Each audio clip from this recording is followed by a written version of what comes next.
Halo teman-teman semuanya, Assalamualaikum warahmatullahi wabarakatuh. Selamat malam buat Bapak Ibu rekan-rekan semuanya yang ada di Kuptagan. Selamat sore buat Bapak Ibu rekan-rekan semuanya yang ada di Timur Tengah ya. Salam sehat sejahtera buat kita semuanya. Baik Bapak Ibu dan teman-teman semuanya ya, ketemu lagi dengan saya Ananisa di tempat yang sama. Dan untuk kali ini saya ingin mencoba ya melakukan apa yang dilakukan oleh para upline dan mentor saya, yaitu membiasakan diri untuk membaca buku ya dan membedahnya ya.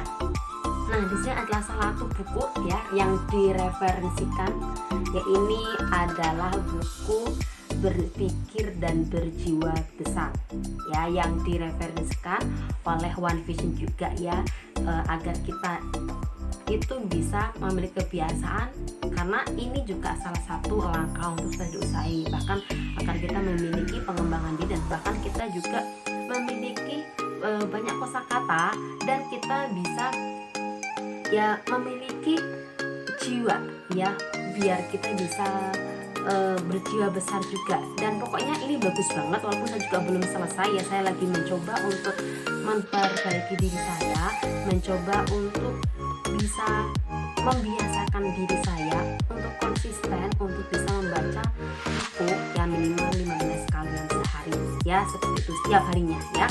Nah, di sini saya mencoba untuk membedah atau kita baca bersama aja ya, kan saya juga belum begitu paham, tapi saya mau mencoba untuk membacanya agar saya juga bisa banyak pembendaraan kata-kata. Halo Mbak Anita, selamat malam ya.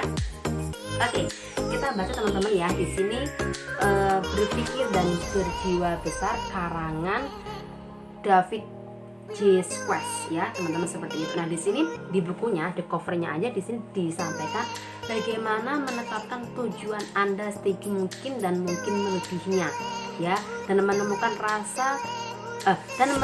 menemukan rahasia kekuatan tindakan, meluncurkan diri menuju keberhasilan dengan kekuatan keyakinan ya, berdiri tegak menonjol di antara orang lain. Nah, ini benar-benar kita dengan bisa membaca buku ini, maka kita nanti bisa melakukan saat ada sesuatu itu bisa kita lebih bisa berjiwa besar gitu, berpikir lebih efektif seperti itu ya. Mari kita baca bareng-bareng teman-teman semua seperti itu. Nah, sekarang kita saya jujur teman-teman ya, saya belum selesai bacanya, padahal ini udah lama sekali dibeli. Memang saya belum terlatih, belum membiasakan diri. Bahkan kemarin jujur 1 bulan itu saya baca hanya beberapa kali saja, dan itu membuat saya ya salahnya mungkin kurang ya, jadi saat menghadapi sesuatu itu mudah down dan sebagainya. Dan saya mencoba untuk malam ini ya, saya akan start ya untuk konsisten membaca buku teman-teman ya, dan semoga nanti kita semua mendapatkan manfaat dari buku ini teman-teman, seperti itu ya. Nah, oke, kita untuk yang pertama yaitu pendahuluan ya, kita ke pendahuluan. Wah, kita baca bareng-bareng. Mengapa buku ini perlu? Mengapa perlu ada diskusi skala besar tentang mukjizat berpikir besar? Puluhan ribu buku akan diterbitkan tahun ini. Mengapa perlu satu lagi? Izinkan saya memberi Anda sekedar latar belakang. Beberapa tahun yang lalu saya menyaksikan suatu rapat penjualan yang sangat mengesankan ya. Direktur yang bertanggung jawab atas penjualan di perusahaan tersebut sangat bergairah. Ia ingin menyampaikan sesuatu hal penting. Di sampingnya adalah wiraniaga terkemuka di dalam organisasi tersebut. Orang yang sangat sederhana yang meskipun begitu sudah menghasilkan hampir 50.000 US teman-teman ya, seperti itu. Pada tahun ini tuh tanda apa ya, kayak dolar apa ini ya pokoknya teman-teman ya, 50.000. Pada tahun yang lalu ya, pada tahun yang lalu baru saja berakhir, pendapatan para wiraniaga yang lain rata-ratanya sekitar 10.000 tahun. Nah, ini akan mengupas di mana ini adalah seorang wiraniaga yang setahun itu mendapatkan 50.000 dolar. padahal teman-teman yang lainnya itu cuma mendapatkan 10.000 gitu teman-temannya, seperti itu. Nah kemudian sang direktur ini pengen membedah ya, mengapa hal ini bisa terjadi kepada dia gitu, karena yang lainnya itu cuma mendapatkan 10.000, kenapa dia bisa mencapai 50.000? Kan ada yang harus dikupas seperti itu ya oleh sang direktur itu. Nah kemudian sang direktur menantang rapat tersebut. Inilah yang ia katakan, saya ingin kalian semua memperhatikan Harry baik-baik dan tanyakan pada diri kalian sendiri apa yang Harry miliki dan tidak kalian punyai. Ya, nah sang direktur ini mengadakan sebuah rapat karena yang tadi mendapatkan 50.000 dolar itu adalah si Harry gitu ya. Nah para stafnya itu sang direktur itu mengumpulkan para stafnya untuk kita saling introspeksi diri, apa yang tidak kita miliki, apa yang dimiliki oleh si Harry, kenapa si Harry itu bisa mencapai omset setahun itu mencapai 50.000, kenapa anda itu mendapatkan 10.000. Nah si direktur tuh pengen kita semuanya itu berkumpul untuk mengetahui apa yang dimiliki oleh si Harry itu teman-teman, seperti itu ya.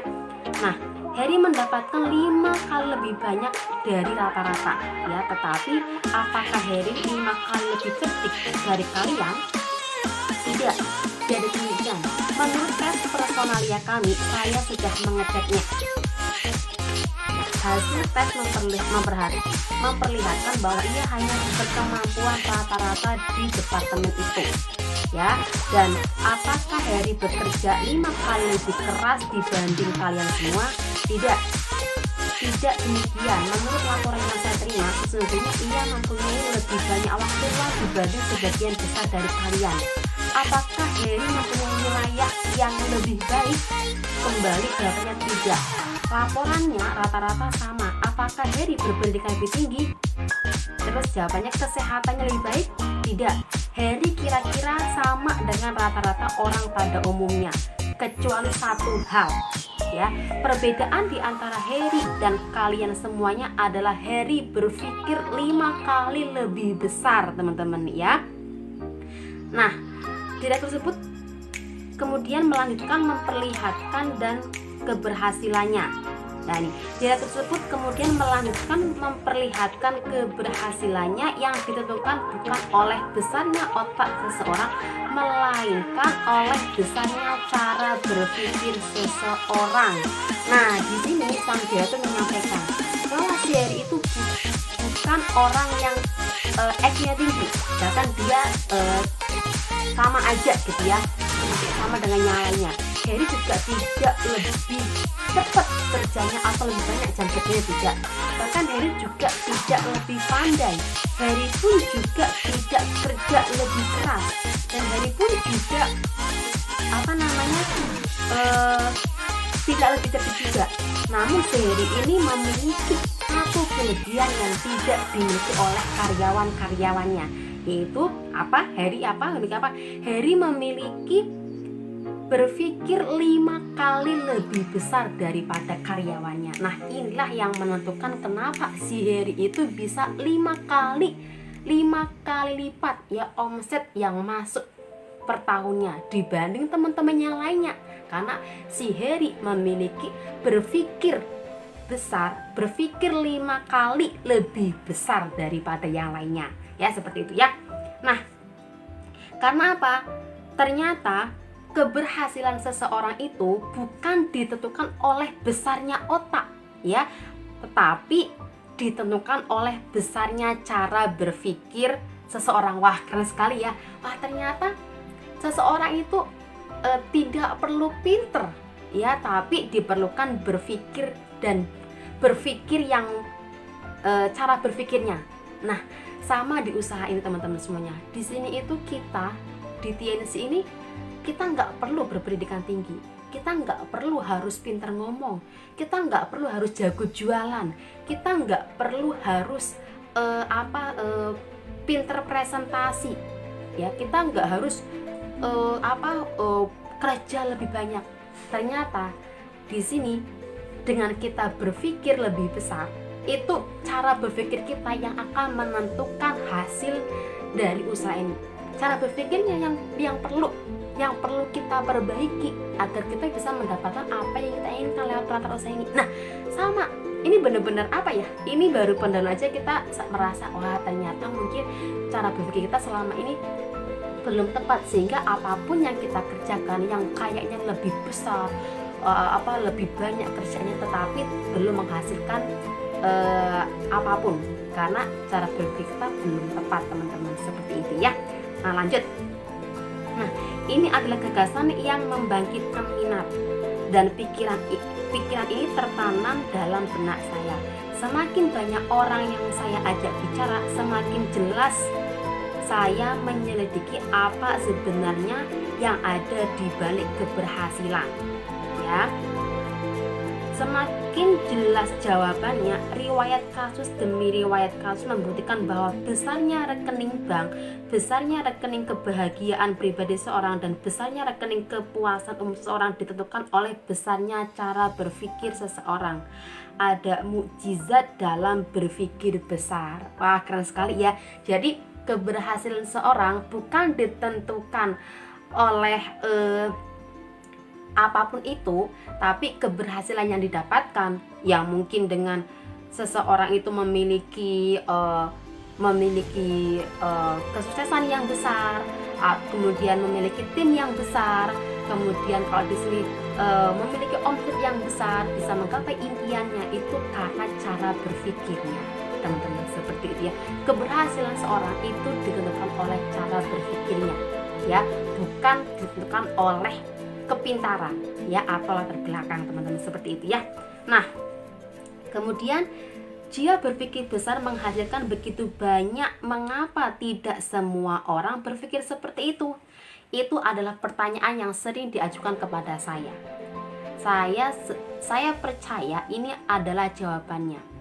Ya, kita semua lebih dari yang kita sadari adalah produk dari cara berpikir di sekeliling kita.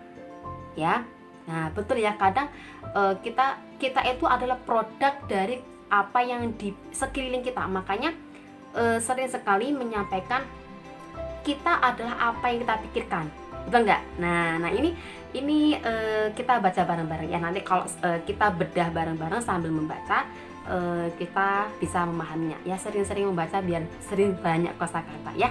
Oke. Dan kebanyakan dari cara berpikir adalah kecil, tidak besar. Ya, kemudian semua di sekeliling kita adalah lingkungan yang berusaha menarik Anda ke bawah keadaan sedang-sedang saja. Anda diberitahu hampir setiap hari bahwa ada banyak peluang bagi pekerja, tetapi sedikit kesempatan untuk masuk ke tingkat atas. Jadi mengapa berusaha keras tidak mendapatkan tempat yang semestinya? Gitu, ya. Lingkungan kecil ini mengatakan hal-hal lain pula, bahwa apapun yang akan terjadi, terjadilah. Bahwa takdir Anda berada di luar kendali Anda, bahwa nasib menguasai diri Anda sepenuhnya. Jadi lupakan mimpi-mimpi itu, lupakan rumah yang indah, lupakan pendidikan khusus yang Anda rencanakan untuk anak-anak Anda, lupakan kehidupannya lebih baik, mundurlah, berbaringlah, dan nantikan apa yang datang kepada Anda.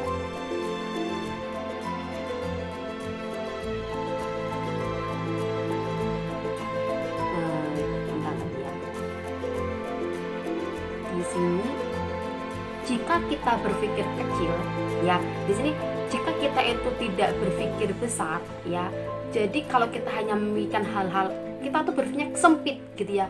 Lupakan untuk kita bisa memiliki pendidikan yang baik buat anak kita, lupakan untuk kita bisa memiliki rumah yang indah, lupakan jika kita memiliki kehidupan yang lebih baik, lupakan impian untuk bisa memiliki rumah baru, mobil baru, lupakan jika kita hanya berpikir kecil. Jadi untuk kita bisa memiliki hal-hal yang kita inginkan, berarti kita harus berpikir lebih besar, ya, berpikir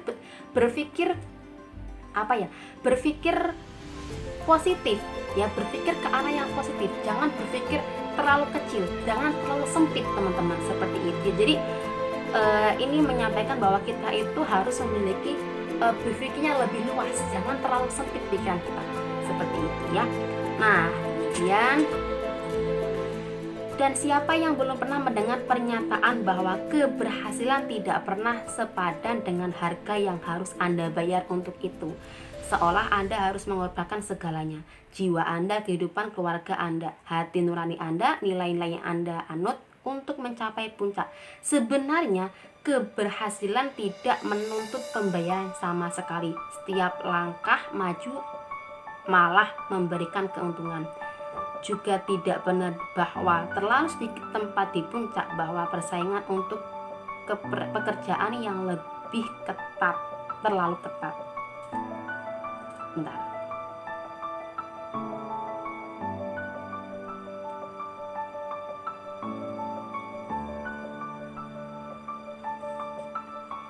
Sini lagi ya.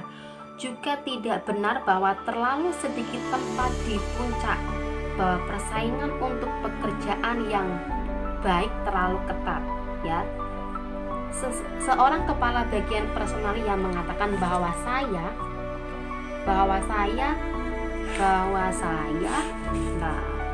kepada saya, ya, salah. Ini seorang kepala bagian personalia mengatakan kepada saya bahwa ia menerima sekitar 50 hingga 250 kali lebih banyak lamaran untuk pekerjaan tingkat menengah dalam setahun dibandingkan untuk pekerjaan yang menghasilkan gaji yang benar-benar menarik. Selalu ada lowongan yang tak terhingga banyaknya bagi orang yang berani berpikir besar.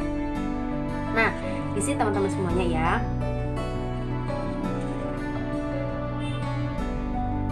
banyak sekali ya di antara kita yang berpikir segini, wah, untuk mencapai peringkat yang lebih tinggi itu pasti orangnya yang lebih sedikit gitu ya, dan pasti akan susah. Contohnya gini, misalnya wah, susah kayaknya untuk bisa mencapai mendapatkan tiketnya. Misalnya sekarang kan kita kalau di usaha kita kan ada acara-acara bersyarat, seperti misalnya gini, wah, untuk mencapai tingkat yang bisa menjadi seorang royal itu kan hanya orang-orang yang sudah memiliki 3-4 kaki CP gitu ya. Wah, saya mah nggak bisa, saya mah nggak punya waktu, saya kan orangnya, mohon maaf, saya tuh nggak pinter mbak, saya itu di kala prospek terus, apakah saya bisa mencapai royal di bulan ini, apakah saya bisa kena voucher pertama di bulan ini, karena kan sekarang kita ada promo trip ya. Wah, itu kan pasti kita harus benar-benar memiliki offer segini gitu. Saya mah nggak bisa gitu. Itu mah buat orang-orang yang majikannya mungkin baik, banyak waktu gitu ya. Kalau saya kan majikannya itu galak, nggak ada waktu pegang HP, jadi kayaknya saya nggak mungkin deh bisa mencapai itu. Saya nggak mungkin deh kena voucher pertama. Nah, ini banyak sekali di antara kita yang kadang berpikir seperti itu. Ternyata itu sangat salah, teman-teman ya. Sebenarnya untuk kita bisa mencapai itu, kalau kita memiliki berpikir dan berjiwa besar, ya kita yakin, kita berpikir, wah, saya pasti bisa, maka kita pasti bisa. Tapi kalau kita belum melangkah, kita udah memiliki pikiran sempit, maka ya kita ngerasa kita gak mampu, padahal pikiran kita itu lebih besar, teman-teman. Jadi menurut saya ya, apapun kita pasti bisa mencapai ke puncak itu. Misalnya kita sekarang sedang ngejar nih, sekarang kita kan ada promo trip ke voucher pertama ya. Kita jangan dulu berpikir, wah, saya nggak bisa. Jangan seperti itu, teman. Jadi dari kita sendiri itu harus berpikir, saya itu pasti bisa mencapai puncak itu, saya pasti bisa kena voucher pertama itu. Ya, itu yang harus ada dalam diri kita dulu, teman-teman ya. Seperti itu. Jadi agar apa? Agar semua bisa bergerak. Karena kita pertama kali kita udah berpikir bahwa saya pasti bisa. Kalau kita berpikir saya pasti nggak bisa, itu udah dari belum bekerja aja itu udah bisa menggambarkan bahwa nggak bisa. Karena menurutnya bahwa yang bisa kena voucher pertama itu adalah orang-orang yang punya banyak waktu, majikannya enak. Itu mulai saat ini mari kita hilangkan, mumpung ini juga di awal buku, teman-teman ya. Kita harus berpikir bahwa kita pasti bisa, karena semua puncak itu, semua puncak itu bisa kita raih teman-temannya, asal kita mau berpikir dan kita nggak pesimis teman-teman ya, karena puncak itu buat siapa aja yang mau mendakinya ya. Sama voucher pertama ini buat siapa aja, dan peraih reward itu buat siapa aja yang mau ya, dari dalam diri kita memiliki berpikir bahwa saya mampu, saya bisa. Seperti itu teman-teman semuanya ya. Oke.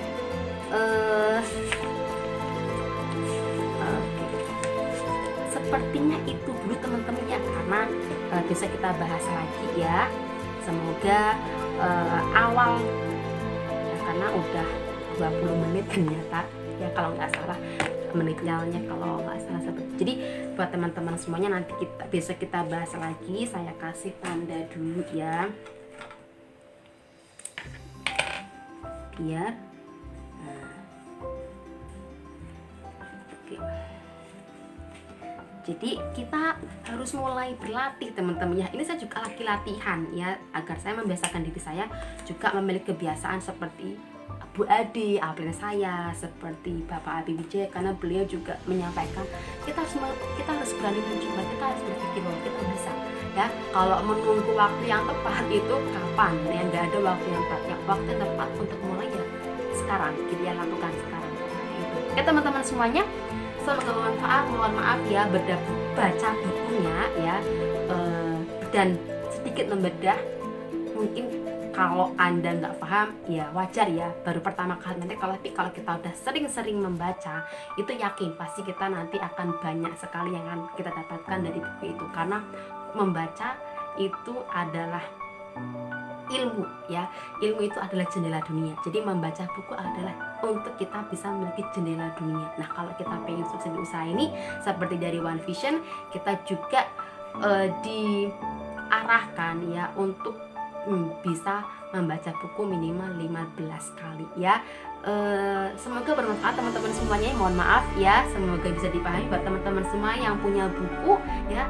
Jangan lupa dibaca ya, dipelajari, dibaca, karena nanti kita bisa mengerti, agar kita juga memiliki berpikir dan bisa memiliki jiwa yang besar ya, tidak mudah pesimis, dan kita berpikir bahwa saya pasti bisa gitu ya. Karena dengan kita membaca buku, kalau kita ada sesuatu yang kurang dalam diri kita, kita langsung bisa kita berpikir, oh ternyata harus ini ya. Nah seperti itu ya. Oke, terima kasih buat teman-teman semuanya. Sampai jumpa di waktu yang sama besok ya, setelah saya live-nya itu kalau baca buku, yaitu setelah habis maghrib ya, seperti itu. Jadi saya akan tetapkan ya untuk baca buku saya setelah habis maghrib ya, karena kalau Bapak Ade kan pagi gitu ya, setengah 8, Ibu Ade itu jam 9 ya, jam 9, dan Mbak ini kalau nggak salah sore. Dan saya mau berkomitmen pada diri saya ya, walaupun saya masih banyak sekali kekurangan, tapi saya mau memutuskan saya mau membaca buku agar saya bisa memiliki banyak sekali wawasan, banyak sekali kosakata, banyak sekali yang bisa dapatkan dari buku-buku yang saya baca ya, seperti itu. Oke teman-teman semuanya, sampai jumpa. Wassalamualaikum warahmatullahi wabarakatuh. Sehat selalu buat teman-teman semuanya.